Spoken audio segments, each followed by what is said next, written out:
Hello friends, welcome to my YouTube channel. आज हम नया चैप्टर शुरू करेंगे, चैप्टर नंबर 14 स्टैटिस्टिक्स। तो इस चैप्टर के अंदर बेसिकली हम मीन, मीडियन और मोड निकालना सीखते हैं। मीन, मीडियन और मोड।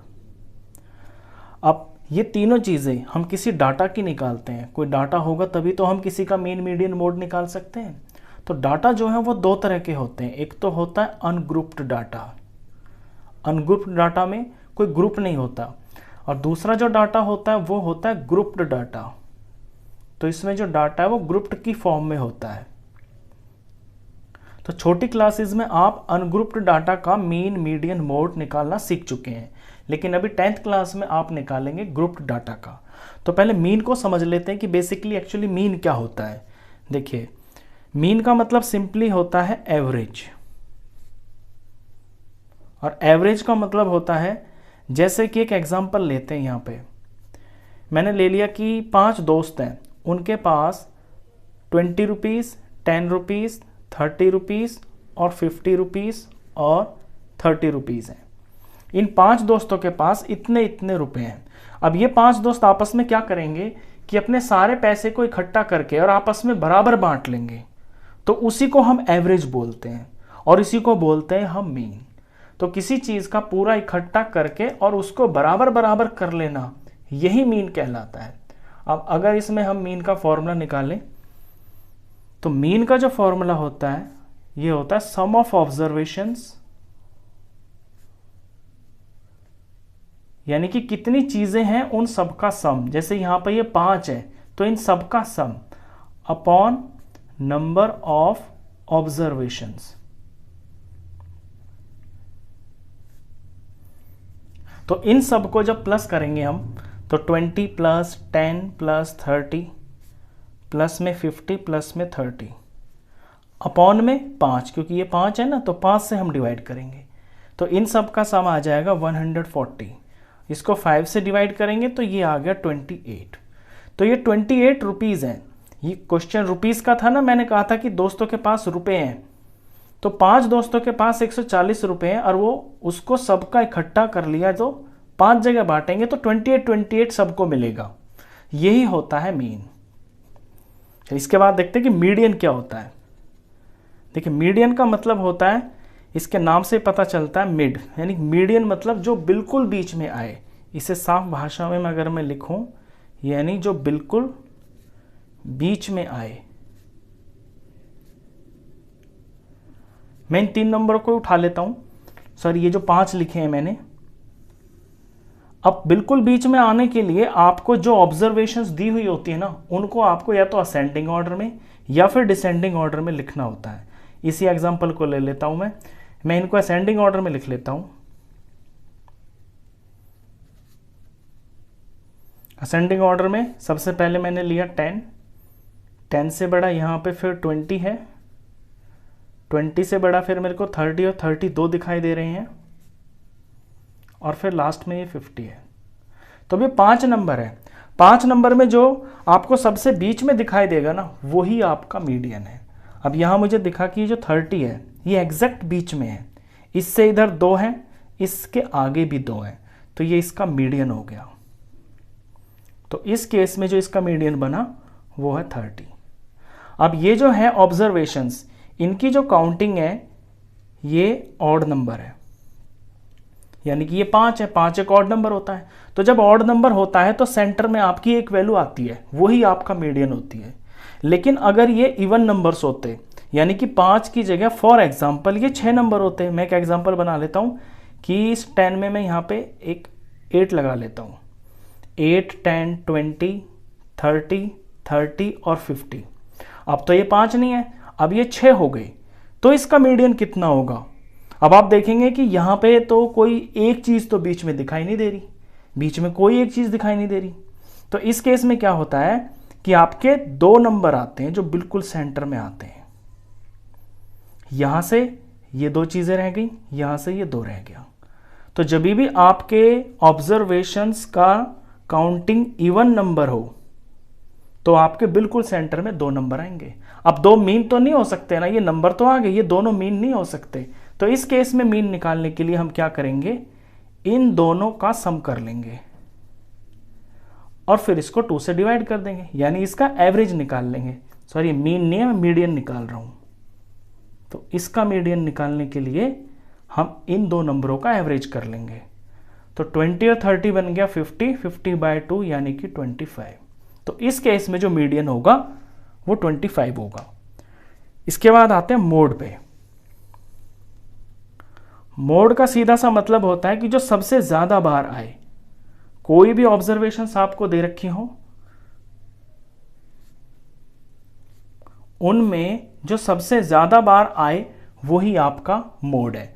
इसी एग्जांपल को देख लीजिए, ये 5 नंबर है, इनमें 10 एक बार है, 20 एक बार है, 30 2 बार है और 50 एक बार है। तो 30 जो है ना सबसे ज्यादा बार आ रहा है, यानी कि 2 बार आ रहा है, तो इसका जो मोड हो गया वो हो गया 30।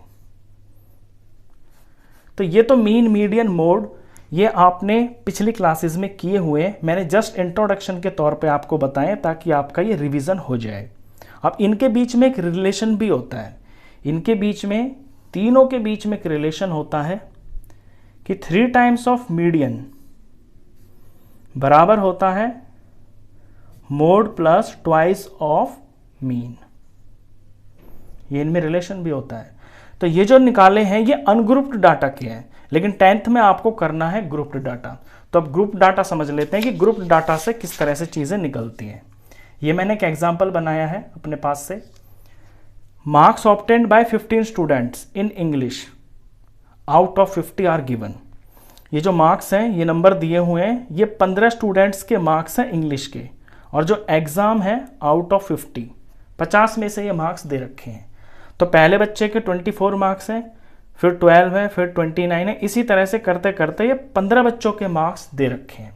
तो ये जो मार्क्स दिए हुए हैं, अब ये तो ग्रुप नहीं है, इसको ग्रुप्ड बनाना होगा। तो ग्रुप बनाने के लिए हमको इसमें ग्रुप बनाने पड़ेंगे। जैसे कि मैं लिख लूँगा कि 0 से 10 तक कितने बच्चों के मार्क्स आए, 10 से 20 तक के कितने बच्चों के मार्क्स आए, वो होता है ग्रुप। चलिए, तो ये जो ग्रुप हम बनाते हैं इसको हम क्लास इंटरवल बोलते हैं। तो यहां पे मैं ग्रुप बना रहा हूं 10-10 का। 0 से 10 जिन बच्चों के मार्क्स आए हैं उन्हें मैं यहां पे लिखूंगा इस ग्रुप में। 10 से 20 जिनके मार्क्स आएंगे उन्हें मैं एक ग्रुप में ले लूंगा। फिर 20 से लेके 30 तक वाले इस ग्रुप में, 30 से 40 वाले इस ग्रुप में, और 40 से 50 वाले इस ग्रुप के अंदर। 50 तक का ये एग्जाम था। चलिए अब देखते हैं किन ग्रुप में आएगा कौन कौन। मैं टैली मार्क्स बना लेता हूँ। टैली मार्क्स आपने किया है छोटी क्लास में, एक रफ तरह का काम होता है ये। तो पहले बच्चे के 24 नंबर हैं, तो 24 इनमें से कौन सी कैटेगरी में आएगा? 24 आएगा इस वाले ग्रुप में। 20 से 30 के बीच में 24 वाला आएगा, तो यहाँ मैं एक ये टैली मार्क्स का निशान लगा लेता हूँ। इसको मैंने लिख लिया तो ये टिक कर दिया। 12 आएगा मेरा 10 और 20 के बीच में, तो यहाँ मैंने ये कर लिया, इसको मैंने एंटर कर लिया। ऐसे 29 आएगा 20 और 30 के बीच में, ये यहाँ आएगा। 44 आएगा 40 और 50 के बीच में। 21 आएगा 20 और 30 के बीच में। 29 आएगा यहीं पे 20 और 30 के बीच में। 47 आएगा 40 और 50 के बीच में। 31 आएगा 30 और 40 के बीच में। फिर 23 20 और 30 के बीच में। तो जब यहाँ 4 हो जाते हैं और 5वां हमें करना होता है तो ऐसे डंडा खींचते हैं, ये पेयर बन जाता है। तो 23 एंटर कर दिया। 10 आएगा मेरा सेकंड ग्रुप में। अब यहाँ एक नई चीज़ सीखेंगे आप, वैसे नई नहीं है आपके लिए। देखिए ये जो 10 है ना, यहाँ पे 2 जगह लिखा हुआ है, 0 to 10 और 10 to 20। तो आप याद रखेंगे ये 10 यहाँ पे नहीं आएगा। ये कंटिन्यूअस ग्रुप है, यानी 0 से 10 और फिर 10 से 20। तो इसमें जो अपर वाली लिमिट है ना वो इंक्लूड नहीं की जा सकती है। तो 10 अगर आएगा कहीं पे तो वो 0 से 10 में नहीं ले सकते उसको, हम उसे लेंगे 10 to 20 वाले ग्रुप में। ये आपको याद रखनी है ये बात। तो ये मैंने 10 इसमें ले लिया। 4 आएगा मेरा 0 to 10 में। 9 भी 0 to 10 में आएगा। 15 आएगा 10 to 20 में। 36 आएगा 30 to 40 में, 41 आएगा 40 to 50 में। ये मैंने एक रफ काम कर लिया, इसे टैली मार्क्स बोलते हैं। हम फाइनल वैल्यू लिखने से पहले हम ये एक रफ तरह का काम कर लेते हैं। अब यहाँ नेक्स्ट बॉक्स में मैं लिखूंगा इनकी फ्रीक्वेंसी, जिसे मैं F5 से डिनोट करता हूँ। फ्रीक्वेंसी का मतलब है कि कोई चीज़ कितनी बार आई है। तो 0 से 10 तक 2, 10 to 20 3, ये 5 है, ये 2 आया और ये 3 आया। ये फ्रीक्वेंसी है। यहाँ से 0 से 10, 10 to 20। अब इसके अंदर आपको एक क्लास मार्क्स निकालना पड़ता है। क्लास मार्क्स भी बताता हूँ कि क्या होता है। क्लास मार्क्स एक मिड वैल्यू होती है। जैसे 0 से 10, 0 से 10 के बीच की एक वैल्यू होती है, और ये निकलती कैसे है, ये दोनों जो लिमिट्स होती हैं यानी अपर लिमिट और लोअर लिमिट का सम, और इसको 2 से डिवाइड कर देते हैं। तो 10/2 = 5। ये क्लास मार्क्स निकालने का तरीका है। इसे हम XI से भी डिनोट करते हैं। तो ये आ गया 5। ऐसे 10 to 20, जब 10 और 20 का सम करेंगे और इसको 2 से डिवाइड करेंगे तो ये 30/2 आ गया और ये 15 आ गया। 20 और 30 का सम 50 आ गया, 50 का हाफ 25 आ गया। 30, 40, 70, 70 का हाफ 35 आ गया। 40, 50, 90, 90 का हाफ 45 आ गया। अब इस क्लास मार्क्स की एक खासियत होती है कि जितना गैप आपके क्लास इंटरवल के अंदर होता है, उतना ही गैप क्लास मार्क्स के अंदर भी होता है। अगर आप पहली दूसरी निकाल लें तो आपको पता चल जाएगा कि 10 का गैप है। डायरेक्ट फिर आप ऐसे भी लिख सकते हैं। अब आते हैं मीन पे। देखिए, मीन निकालने के लिए आपको जब ग्रुप डाटा होता है तो मीन निकालने के लिए summation of F5 XI upon में समेशन ऑफ फ्रीक्वेंसी। अब यहाँ पे समेशन का मतलब होता है, सिग्मा का मतलब समेशन होता है, यानी इनका सम करना होता है। तो यहां सम किसका करना है, F5 XI का। तो हमें F5 और XI निकालने पड़ेंगे, उसके लिए मैंने बॉक्स बनाया है। अब अपने F5 पे देखेंगे और XI पे देखेंगे और इनका करेंगे हम प्रोडक्ट। तो 2 5 10 आ गया, 15 3 45 आ गया, 25 5 125 आ गया, और ये 35 2 70 आ गया, 45 3 135 आ गया। ये तो F5 XI है, लेकिन इनका करना है सम, तो इनका सम यहाँ कर देते हैं। इन सब को प्लस कर देंगे। अब जब इन सब को प्लस किया गया तो ये आया 385। तो अपने फॉर्मूले में लिख लेंगे 385, और नीचे है समेशन ऑफ फ्रीक्वेंसी। तो फ्रीक्वेंसी तो ये है, लेकिन इनका सम भी करना है, तो फ्रीक्वेंसी का सम कर लेते हैं। फ्रीक्वेंसी तो हमें पता ही है कि ये 15 बच्चों की बात चल रही है तो 15 ही आएगा, तो इनका सम करेंगे तो ये 15 आएगा। अब इसे कर देंगे हम 15 से डिवाइड। जब इसे आप 15 से डिवाइड करेंगे तो ये आ जाएगा 25.66। तो यही मीन है। मीन को हम x बार से भी डिनोट करते हैं। तो ये जो तरीका मैंने अभी आपको बताया ना, इस तरीके का नाम है डायरेक्ट मेथड। ये डायरेक्ट मेथड है, और ये वाला जो मेथड है ये आपका सबसे पहला मेथड है। इसके बाद 2 मेथड और है मीन निकालने के, वो इससे थोड़े एडवांस हैं।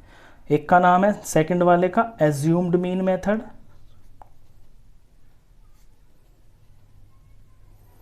और फिर है स्टेप डेविएशन मेथड। अब ये मेथड अलग अलग क्यों है ये भी मैं बताता हूं। देखिए, जब आपके नंबर्स छोटे होते हैं तो आप डायरेक्ट निकाल लेते हैं, लेकिन जब थोड़े बड़े होते हैं तो फिर आप एज्यूम्ड मीन मेथड का यूज करते हैं। और नंबर्स अगर बहुत ज़्यादा बड़े होते हैं, उनके अंदर कोई चीज़ कॉमन आ सकती है जिससे हमारा सॉल्यूशन करना आसान हो जाए कैलकुलेशन, तो फिर हम स्टेप डेविएशन मेथड का भी हम यूज़ करते हैं। तो आने वाली जो वीडियोस होंगे उनमें मैं आपको हर एक वीडियो में एक एक तरह से करके क्वेश्चन को दिखाऊंगा। यानी फर्स्ट क्वेश्चन जो करेंगे हम एक्सरसाइज का, वो करेंगे एक बार डायरेक्ट मेथड से, इसी मेथड से। फिर उससे नेक्स्ट एक में एज्यूम्ड मीन मेथड यूज़ कर लेंगे। फिर उसके बाद एक वीडियो में स्टेप डेविएशन मेथड का यूज़ कर लेंगे। तो मीन जो है बस यही है, मीन के यही तरीके हैं। उसके बाद जो मोड और मीडियन आएंगे उनके आपके कोई डबल डबल ट्रिपल ट्रिपल तरीके नहीं हैं। उसमें जो ग्रुप डाटा का मीन और मोड होता है वो एक ही तरीके से निकलता है, तो वो बड़े आसान होते हैं। तो ये बेसिकली स्टैटिस्टिक्स का आपका ये इंट्रोडक्शन था। नेक्स्ट वीडियो से एक्सरसाइज शुरू करेंगे। तो इस वीडियो में बस इतना ही, तो मिलते हैं फिर नेक्स्ट वीडियो में, तब तक के लिए गुड बाय।